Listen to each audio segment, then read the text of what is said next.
Well, truly, that video and what John said really covers a lot. I do have quite a bit of detailed information. I hope to make it as simple as possible, break it down into different categories, but it is truly a pleasure to be here tonight, and I do want to thank John and Janae for the invitation to come and speak to you about comprehensive sexuality education. Try to remember, I know it's dark, try to remember any questions that you have as I go through this presentation. And at the end, when we have Q&A, I will do my best to answer your questions. If I don't know the answer, I promise I will get back to you. Before I dig into it, I'm going to give you a little bit of my background and lay a foundation for tonight. I was employed by Clovis Unified for 24 years. The last 14 of those years, I worked as an instructional aide in special education. I quit my job in 2016 because I decided to run for the Clovis Unified School Board because I felt it could make a positive impact. I ran against a 25-year incumbent, and I lost, but I believe it was for the best because of all the state and federal mandates coming down that affect a school board's decision. I currently serve on the leadership team of United States Parents Involved in Education. USPI is a nonprofit, nationwide coalition of state leaders, and I do serve also as the California PI president. And our primary mission is to abolish the U.S. Department of Education and all federal mandates. And as John said, people don't realize that the laws forbid federal control of education.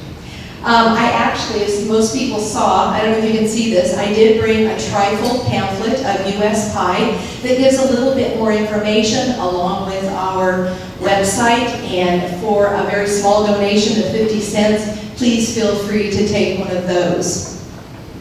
USPI believes that the Common Core standards represent the most serious consolidation yet of federal power over educational freedoms. Our goal is to restore parental and local control, which is where education should be. I think we have a very impressive advisory board. Most of you may recognize Michelle Malkin. She is a political commentator, New York best-selling author. She contributes on Fox News, MSNBC, and C-SPAN. Doctors Sandra Stotsky and Jim Milgram were on the validation committee for Common Core, and they were 2 out of the 5 that would not sign off on the standards. Duke Pesta is an expert on Common Core and a professor of English at the University of Wisconsin. Alex Newman is a journalist, educator, and consultant, and also up here on the table is a magazine. It is the February 4th issue of the New American.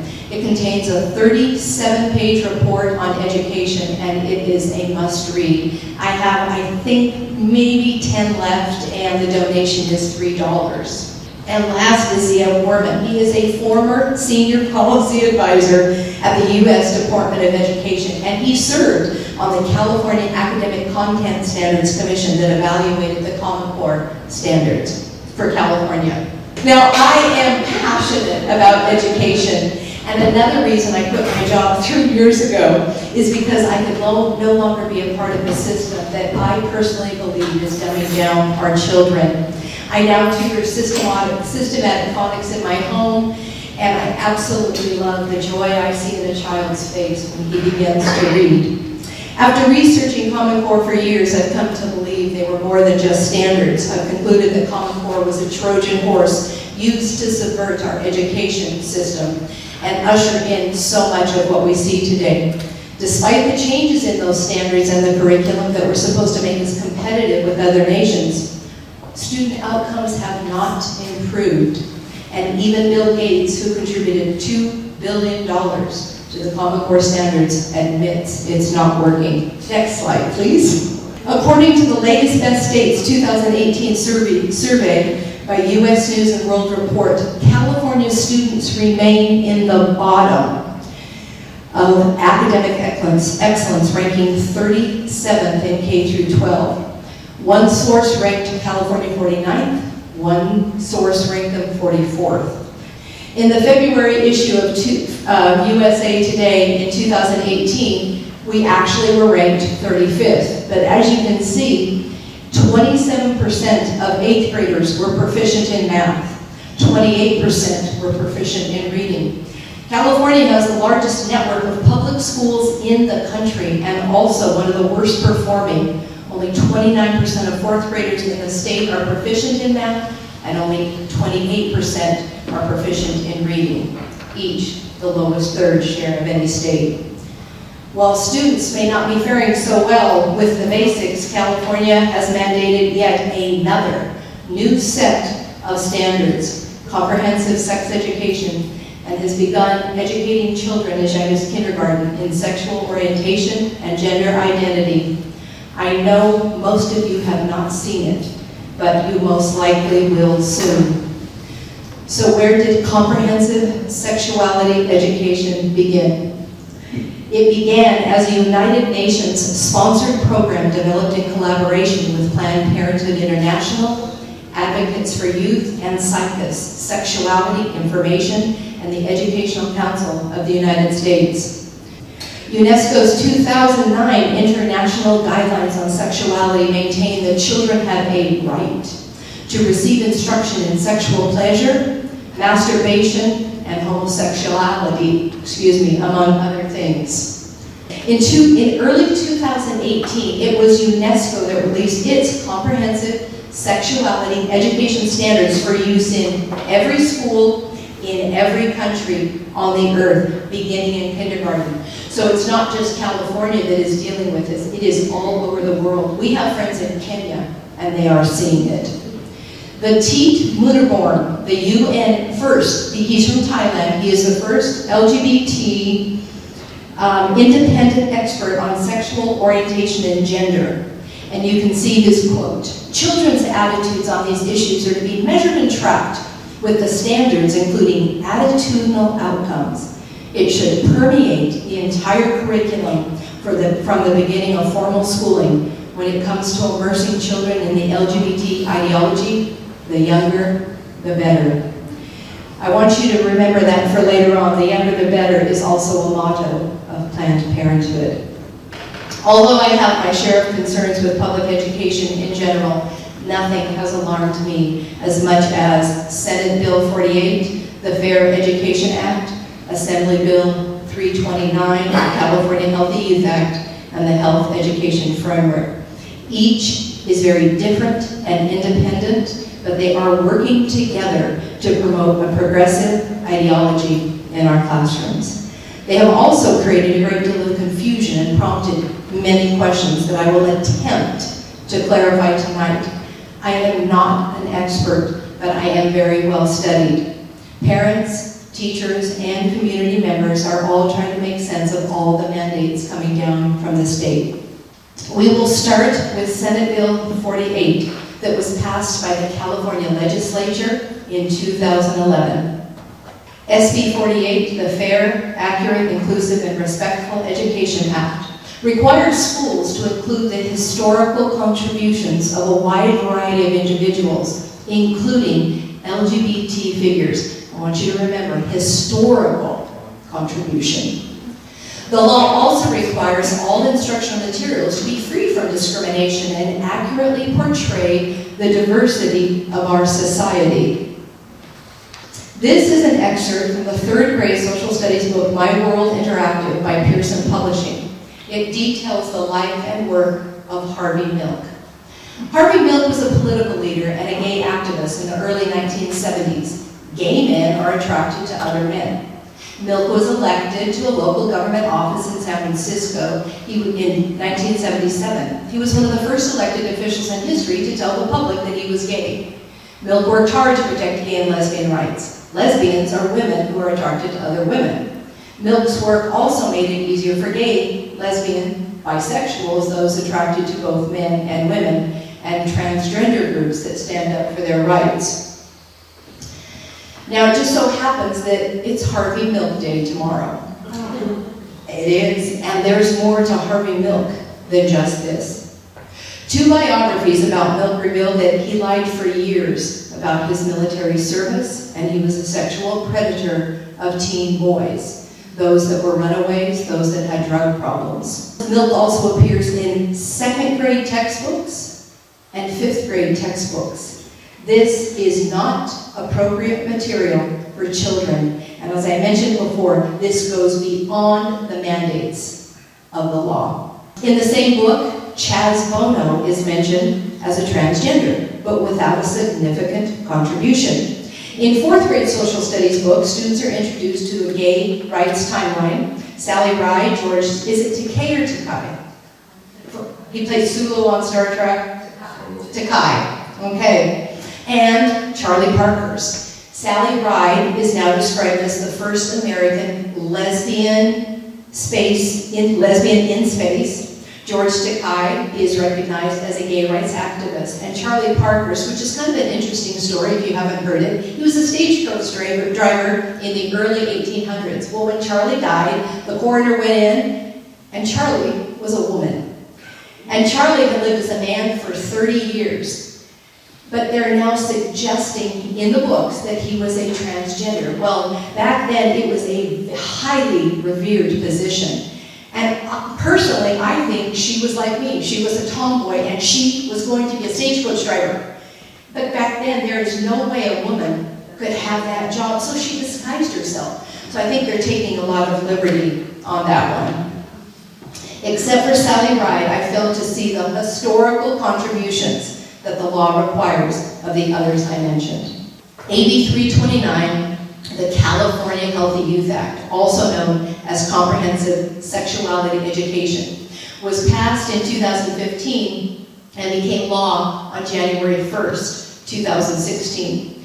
It requires that schools teach comprehensive sexuality education at least twice, once in junior high and once in high school, but it may be provided at a greater frequency. We saw Assemblywoman Shirley Weber. She is a Democrat from San Diego, and she authored AB 329. As a result, this is an amazing bit of information, as a result of a lawsuit against Clovis Unified for providing abstinence only until marriage curricula without also providing accurate information about contraception. Way to go, Clovis Unified. And 2 parents brought the lawsuit out of that whole school district that has 40,000 students, 2. California is one of the first states to address LGBT issues as part of their sex education program. The California Healthy Youth Act mandates that sexual health education must include all genders and sexual orientations. Instruction must affirmatively recognize different sexual orientations and be inclusive of same-sex relationships when providing examples of couples or relationships. It must also teach about gender, gender expression, gender identity, and explore the harms of negative gender stereotypes. One of the first questions I'm asked by parents is, can I opt out? A parent or guardian has the right to excuse their child from comprehensive sexual health education and HIV prevention education, and that in order to excuse their child, they must state their request in writing to the school district, not to the school, not to the teacher, but to the district. A parent or guardian cannot opt out of instruction, materials, presentations, or programming that discuss gender, gender identity, gender expression, sexual orientation, discrimination, harassment, bullying, intimidation, relationships, or family, and do not discuss human reproductive organs and their functions. Those topics that are listed in red by law are woven throughout all the curricula and can show up at any time, in any class, in any grade, without warning. A perfect example is the Rockland Charter Academy. Is anybody familiar with that story? Yes.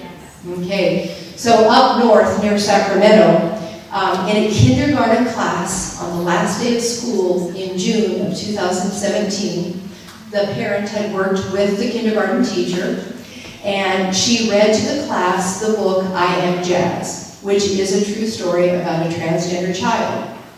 When she finished reading it, the little boy got up and said, "I am a girl in a boy's body," went to the bathroom, came back out dressed in girls' clothing, and needless to say, the students were devastated. Approximately 90 students were pulled from the charter. Now, I am okay, if some of you would have been okay with that and you wanted to be supportive, I'm okay with that. But for those parents that weren't informed that their children were going to be exposed to that, I think that's wrong. But this law, AB 329, protected that teacher and that school. That teacher was actually named Teacher of the Year in 2018 by the Charter School Association. AB 329 was sponsored by these five, the top five in black, progressive and biased groups, the ACLU, California Latinos for Reproductive Justice, Forward Together, Equality California, and Planned Parenthood. The law's coalition of supporters included, and these were surprising to me, the California School Boards Association, the California Teachers Association, and the California Parent Teachers Association. California Teachers Organization is very different because it is not connected to the union. I assure you that most teachers have no idea that their union dues have supported the development and implementation of the California Healthy Youth Act. Instead of increasing teacher salaries, which I think is so important, we all know how underpaid they are for the job they do. Our tax dollars for the last 3.5 years has funded this. Now, let's take a look at what this law mandates. We must provide pupils with the knowledge and skills they need to develop healthy attitudes concerning adolescent growth and development, body image, gender, sexual orientation, relationships, marriage, and family. So the state has decided what knowledge and skills are appropriate and what is a healthy attitude concerning these. When you look at the list of those that contributed to this law, the one I just listed, are those the standards? Are those standards the ones that you can trust? No. It mandates that instruction and material shall affirmatively recognize that people have different sexual orientations. And when discussing or providing examples of relationships and couples, shall be inclusive of same-sex relationships. Instruction and material shall teach pupils about gender, gender expression, gender identity, and explore the harm of negative gender stereotypes. Instruction and materials may not teach or promote religious doctrine. Now, none of us, because of the First Amendment, although I believe misinterpreted, can force our religious beliefs on anyone in a public school setting. But the state is forcing this agenda on our public schools. There are teachers all over the state struggling with this. Teachers know that if they don't teach it, they can lose their jobs, but if they teach it, it goes against their moral standards. And all children should be treated equally, and I mean all. But I struggle with the fact that the state is mandating that we recognize this as truth. The bill would require school districts to ensure that all pupils in grades 7 to 12 inclusive receive comprehensive sexual health education and HIV prevention education as specified. I'm okay with that. A school district that elects to offer comprehensive sexual health education or HIV prevention education earlier than grade 7 may provide age-appropriate and medically accurate information on any of the general topics. Now, be reminded that progressive and biased groups like Planned Parenthood will most likely provide the age-appropriate and medically accurate information. Sex education is important. Sex education is so important right now, more than ever before. But CSE, comprehensive sexuality education, goes far beyond what should be taught to anyone earlier than the 7th grade. School districts may contract with outside consultants or guest speakers. Most will come from Planned Parenthood, and you need to know what Planned Parenthood's ultimate goals are. How many saw the movie Unplanned? Okay. I recently transcribed Abby Johnson's an interview of hers. She is a former Planned Parenthood director who shared the ultimate goals of Planned Parenthood and how they want your children from the moment they step into the public school system. Do you remember the UN expert who said we want your children from the beginning? The whole purpose of Planned Parenthood, this is a quote, this is all out of Abby Johnson's mouth. The whole purpose of Planned Parenthood being in our public school system and some private school systems is so that they can develop a relationship with your child, starting in kindergarten. When your child gets old enough and they start going through puberty and they start having questions about sex, the Planned Parent educators are there to say, and I know they say this because I was an educator, and I said this, you can't go to your parents about how you're feeling right now. They won't understand. They don't know what you're going through, but you can come to me because I've known you since you were 5. I've known you since you were in kindergarten. You can trust me. And the goal is we get these girls into our clinics, and by the time they are 11, 12, 13 years old, we have them on a birth control method. They are told that they have to take a pill at the same time every day within 2 hours in order for this to be effective. So if you're asking a 12-year-old to do that, you're setting her up for failure. But that's the point. They're putting her on a method that has a high human error rate, and they know that. Hopefully, before they graduate high school, they will be in our clinic for their first abortion. And by the way, they don't have to tell their parents that they're having an abortion. Planned Parenthood has quotas, and their workers are trained to share specific talking points to convince scared girls to have abortions, including those who have religious reservations. Now, she's not the only one that tells that story. There was a woman, I think her name is Cheryl Everett. She was from Texas. She also ran an abortion clinic, and the words that I heard from her mouth today were identical to this. Now, school districts have a huge responsibility here as to whom they contract with as consultants or guest speakers, and you need to know who those are. This is a Planned Parenthood quote. What does it mean to be a virgin? The definition of virginity is complicated. Really? And it's really up to you to decide what you believe. Some people don't even care what virginity means or think it matters. Stressing about whether you're a virgin is way less important than how you feel about your sexual experiences. Ask yourself, are you happy with the sexual experiences you have had or decided not to have? My point is they are the ones that provide the information to the schools. These are the current 6 curriculums that are available that align with the Healthy California Youth Act, AB 329. The reason I keep repeating that, I know sometimes there's so much information, I want to make sure we're still in that same spot. The first one, rights, respect, and responsibility. When I visited the website, it warned me that the site had no rating. Positive Prevention Plus is used by Clovis Unified, Yosemite Unified, and if I'm correct, Sierra Unified. Out of all of them, it is the most conservative, and I have to admit, there were a couple areas I read that I actually was pleased with.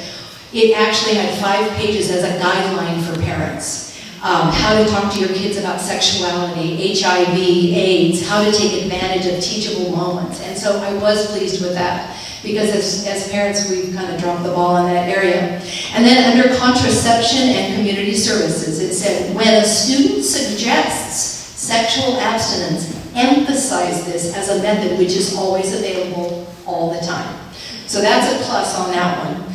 The rest of the program, it's questionable. Making Proud Choices is written by Planned Parenthood. I better get these up here. Be Real, Be Ready, I have one small sample of their program, and I must admit I do not know anything about Flash or Teen Talk. Now you can't read that on the left side. I wasn't sure if it came out clear, but I want you to, it says in the top, how to make a condom, how to make condoms fun and pleasurable. Now you can't see this, I don't know, ages 12 to 14. In this lesson, they are taught that you can use condoms, and I apologize ahead of time for some of the information I will be sharing. You can use condoms as a method of foreplay. These are 12 to 14. You can think up a sexual fantasy using condoms. You can act sexy or sensual when putting condoms on. You can tease each other sexually while putting on the condom. You can have fun putting one on your partner while pretending you are different people or in different situations. You feel more relaxed and can really enjoy yourself. Condoms make erections last longer. That is not sex education. That is about sexualizing them at an early age through lessons that encourage high-risk sexual behavior. This is another one from Planned Parenthood, Making a Difference. Under the procedure, it says on the far left, with all the messages teens are receiving about sex, what are some of the ways people express their sexual feelings to themselves or other people? Elicit as many answers as you can. Answers may include oral sex, masturbation, grinding, anal sex, touching each other's genitals, and vaginal intercourse. Parents are outraged over the explicit language and graphic content that their children are being exposed to. This research has certainly taught me things that I never knew, and probably some things that I wish I didn't. Next slide. Dental dams for safer oral sex. Okay, this is one of those things I had to look up. I didn't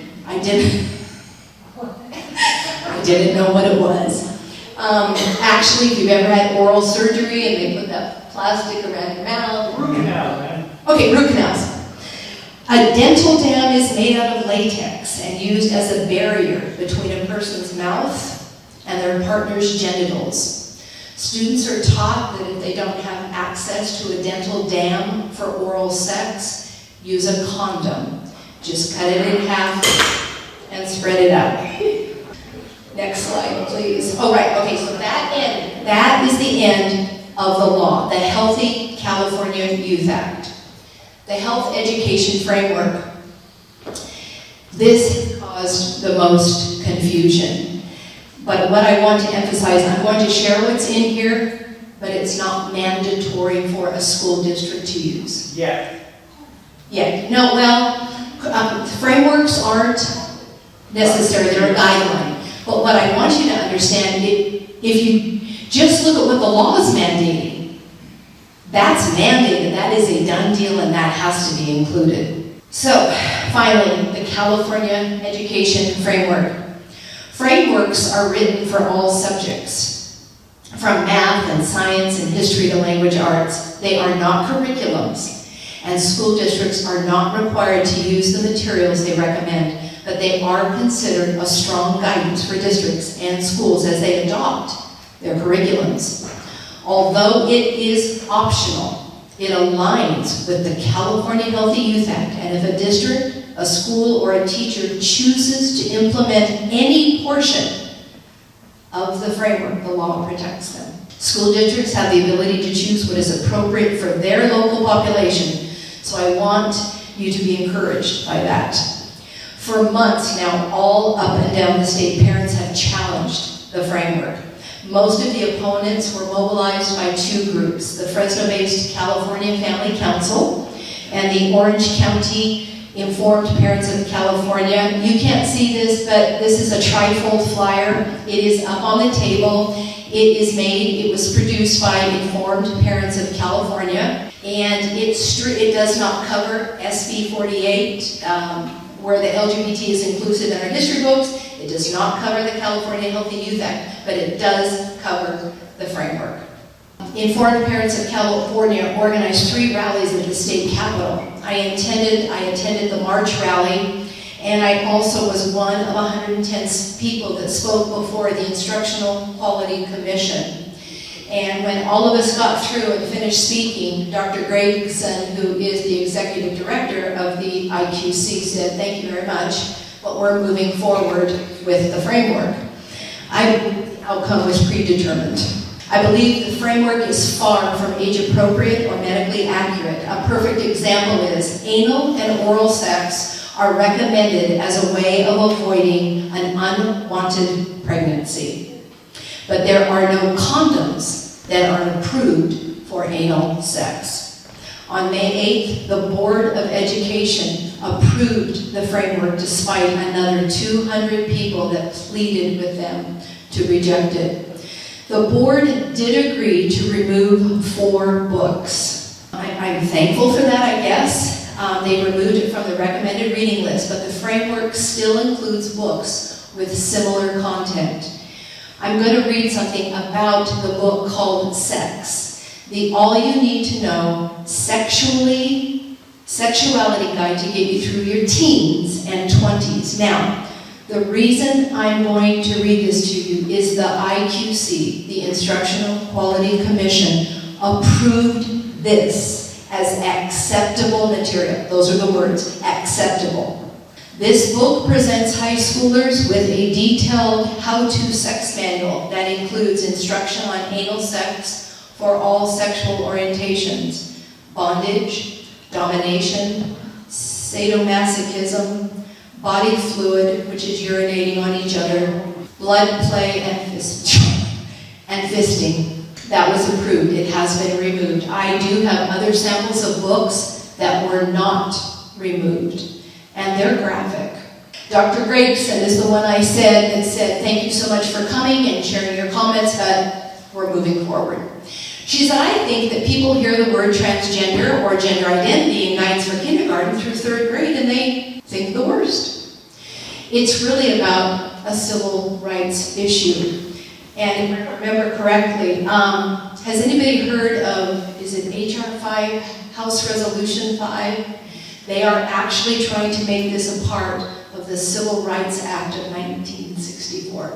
So she knew what she was saying there. Now, the American College of Pediatricians contradicts Dr. Gregson's statement. In their 2018 report, they say that comprehensive sexuality education goes far beyond sex education and is a dangerous assault on the health and innocence of children. Dr. Marian Grossman said, "I am worried about the systematic indoctrination taking place in classrooms all over the world." Yes, these are strong words, but the situation is ominous and warrants them. Small children do not have the ability to understand the idea of transgenderism, that a person can feel trapped in the wrong body. These are truly dangerous times for our children. I will now present what the Instructional Quality Commission and the California State Board of Education deem age appropriate. Well, students, this is 3rd grade, transitional kindergarten through 3rd grade. While students may not fully understand the concepts of gender expression and identity, some children in kindergarten and even younger have identified as transgender or understand that they have a gender identity that is different from their sex assigned at birth. The goal is not to cause confusion about the gender of the child, but to develop an awareness that other expressions exist. I'm going to drop down, and all forms of gender expression should be respected. You heard what I just read from the American College of Pediatricians, and common sense tells you that this will confuse small children. When providing instruction on sexual and reproductive organs, teachers can introduce the concept that gender does not always match the sexual and reproductive organs described. For example, teachers may share, "In the classroom, we may use the term female reproductive organs, but some people who identify as male may have these organs." The actual anatomical name for organs is utilized. Again, these are transitional kindergarten through 3rd grade. Can you hear them think of the term female reproductive organs? That's just going to fly right over their head. Now, I am in favor of using actual anatomical names. I think it's important important, but I can remember when I told my boys their correct anatomical names, they stood up out of the bathroom and said, "That's yucky." So, but these are the terms that they will include from transitional kindergarten to 3rd grade. Vulva, vagina, clitoris, anus, testicles, and penis. Let me remind you, this is pre-K through 3rd grade, so ages 4 to 8, and boys and girls are not separated for this instruction. Members of the community who defy traditional stereotypes, women firefighters, male nurses, and stay-at-home fathers, guardians, caretakers, could be invited as guest speakers to share about their jobs and to serve as role models and mythbusters. Be sure to include individuals of all genders, including people who are transgenders. Well, I think those initial suggestions cover a wide variety of those who defy traditional stereotypes. In fact, I don't think they're stereotypes anymore. It's very common. But you should know that drag queens are on the list as those who should be suggested to be invited. We know they're in some libraries, and there are some schools that have already invited them. This is chapter 4, grades 4 through 6. Instruction on sexual health content must affirm diverse sexual orientations and include examples of same-sex relationships when discussing relationships. Comprehensive sexual health instruction must also include gender, gender expression, gender identity, and the harmful outcomes that may occur from negative gender stereotypes. The acceptance of diverse sexual orientations is very different than affirming something that opposes your beliefs. And this is just another example of how gender expression, and gender identity is woven throughout the entire framework, and these children are ages 9 to 11. When the topic of masturbation is introduced or arises, teachers explain what masturbation is and that it is safe and not mentally or physically harmful. This is also an important time to discuss gender roles, and gender expression, as puberty can be a difficult time for all students. Educators should acknowledge this and create an environment that is inclusive and challenges binary concepts about gender. Masturbation may be natural, but it is unnecessary. And who determines if it is safe and not mentally or physically harmful? Ask anyone that has struggled with masturbation and they will tell you it is mentally difficult. And this made me think of a gentleman that when I spoke in front of the Instructional Quality Commission in March, there was a bus of 25 Hispanic people that came up from the Coachella Valley. And he got up to the podium and he needed an interpreter. And he began by saying, we all had 1 minute. And he started and he said, I began masturbating when I was 11. And he said, I've struggled with it my whole life. And then his voice cracked. And of course, we all kind of teared up. And he said, please don't teach my children that this is okay. And that's one of the testimonies. They just kind of looked over. And with 9 to 11-year-olds, teachers are going to challenge the concept that gender is not limited to male and female, that gender is fluid and ever-changing. And yet science has found no biological basis for this. Again, these are 9 to 11-year-olds. This one is self-explanatory and possibly confusing for a 10-year-old.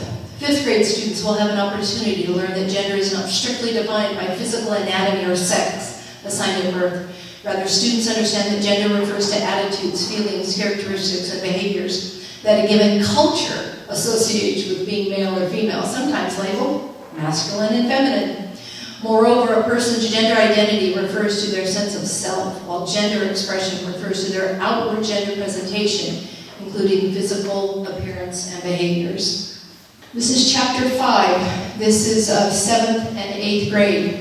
As an activity, Mrs. G distributes cards listing examples of relationship behaviors, talking on the phone, texting each other every day, your typical things, hanging out during lunch, holding hands, hugging, kissing, flirting, cuddling, hanging outside of school, touching your hair, oral sex, anal sex, sexual intercourse, having an exclusive relationship, marriage, having children, and getting tested for STI and HIV together.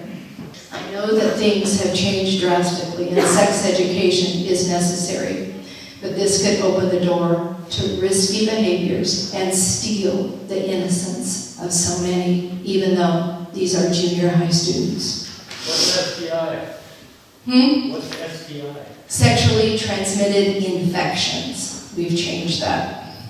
And then, instead of STDs. Okay, so I've already told you what a dental dam is. This is, stop it. A condom, an internal female, and I didn't know there was such a thing. Now I do. And an external male condom and a dental dam is shown as an example. Alternatively, a demonstration can be provided with students individually practicing the step-by-step process on the penis model or on their fingers. There is one curriculum that recommends a condom relay race.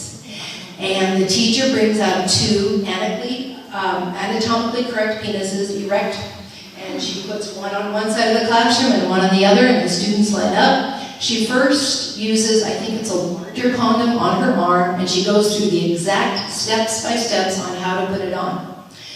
As the first student when the race starts, the first student comes up, they have to out loud say each step. If they miss a step, they have to start over. Once they get the steps right, they take the condom off, they slap the hand behind them, and the next person comes up. A reminder, this is mixed company. And my final slide of the health framework is confidential appointments. It is important to note that Education Code Section 48205 requires school officials to excuse students from school to attend confidential medical appointments. The school cannot require that the student have parent or guardian consent in order to attend the appointment and cannot notify parents or guardian. This is referring to appointments for pregnancy testing and abortions, as well as HIVs and STIs. Your daughters or granddaughters cannot even get an aspirin from the school nurse, and yet the law allows them to leave campus for an abortion. This is not new, but it is so wrong, and your tax dollars are paying for this. What I left out was the framework that I just covered consists of 9 chapters and approximately 1,000 pages. So that was just a small sampling. But those were what I felt were the most important, because if you remember in the law, it is permissible to teach knowledge and skills related to comprehensive sexual health and HIV prevention education in grades kindergarten through 6. And that's why I pulled out the slides that I did. And I somehow missed that, so I apologize. But I just wanted you to see it's 1,000 pages, and there's no way I could have covered everything tonight. The government is using public schools to sexualize, pervert, and confuse our children. And as parents, we have allowed this to happen. We needed to be the ones to properly educate our children about their sexuality, and the government has taken advantage of that. The internet has also played a crucial role in the sexual assault on our children. This sums up what the state has determined is age appropriate for our children. For those that would like more information and the ability to read through the laws and the framework, especially those chapters that may affect your children or your grandchildren, because again, I just touched on kindergarten or transitional kindergarten through 3rd, 4 through 6, and then just a little bit on 7 and 8. You can visit www.cde.california.gov. Parents and grandparents must be vigilant. These are the things that you can do. You have got to talk to your children about sex in a way that you probably never imagined you would have to do. I believe most teachers want and need your support more than ever. Be in close communication with them. Make a trip to your district office and ask to review the chosen comprehensive sexuality education curriculum. Opt your children out of the mandatory courses and consider a one-day sit-out. Now, some of you may be okay with what I have shared tonight, and I respect your choice. But for those who oppose this, you must take back your power. By that I mean that you may have to pull the plug. I believe it's going to take parents pulling their children out of school at least for a time, even if it's a sit-out. There was a sit-out on Friday throughout the state of California. It's not enough to make a difference, but it is a start. Because the school district's funding is based on how many kids are in class every day. That $10,000 a year, it affects that money. This needs to happen until the withdrawn tax dollar affects school funding enough for politicians to wake up and take action. If that doesn't work, I agree with John. We are going to have to pull our children out of the public school system. If we all, and I mean all, stand up to the insidious state and federal education mandates, we can put an end to the decline of America's education system. If you don't stand up for your children, who will? Last slide. Dietrich Bonhoeffer, a martyr, a pastor, a prophet, and a spy. I did really good until now. Even with my husband, I keep breaking down. This is really hard for me. Silence in the face of evil is evil itself. God will not hold us guiltless. And not to speak is to speak. Not to act is to act. This is one of my favorite quotes, and this is why I do what I do. Thank you.